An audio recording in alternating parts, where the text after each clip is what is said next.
Big boss Malayalam season 7 ലൈവിൽ അനുമോളും ഷാനവാസും രാത്രി കിച്ചണിലെ പാത്രങ്ങളൊക്കെ കഴുകി വയ്ക്കുകയാണ്. അപ്പോൾ അനുമോൾ പറയുന്നുണ്ട്, കുറേ കറികളൊക്കെ ബാക്കിയുണ്ട്, നാളെ ഉച്ചവരെ നമുക്ക് എടുക്കാനുള്ള കറികളൊക്കെ ബാക്കിയുണ്ടെന്ന് പറയുന്നുണ്ട്. അപ്പോൾ ഷാനവാസ് പറയുന്നുണ്ട്, ഉച്ചവരെ ഒന്നുമല്ല, വൈകുന്നേരം വരെ എടുക്കാനുണ്ടാവും, കുറേ ബാക്കിയുണ്ടല്ലോ പറയുന്നുണ്ട്.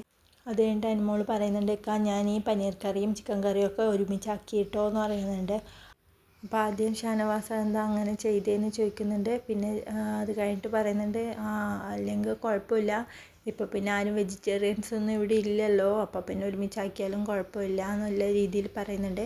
അപ്പോൾ അനുമോൾ പറയുന്നുണ്ട്, പൊട്ടിക്കാതെ ഒരു ഫ്രൈഡ് റൈസ് ഉണ്ട്, നമുക്കൊരു കാര്യം ചെയ്യാം, ഈ പാത്രം ഇവിടെ വെച്ചിട്ട് ബാക്കിയുള്ളതൊക്കെ നമുക്കിപ്പോൾ കഴുകിയിട്ട് സ്റ്റോർ റൂമിൽ കൊണ്ടുവെക്കാം, ഇത് നാളെ കൊടുക്കാമെന്ന് പറയുന്നുണ്ട്.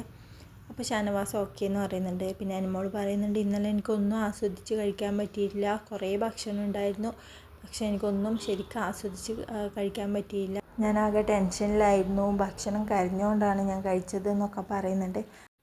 അപ്പോൾ ഷാനവാസ് പറയുന്നുണ്ട്, ഇനി നീ വിഷമിക്കേണ്ട ആവശ്യമൊന്നുമില്ല, ഇനിയിപ്പോൾ ഒരു ദിവസം കൂടിയല്ലേ ഉള്ളൂ, ഇനി എന്തിനാണ് വിഷമിക്കുന്നത് എന്നൊക്കെ പറഞ്ഞ് അനുമോളെ സമാധാനിപ്പിക്കുന്നുണ്ട്.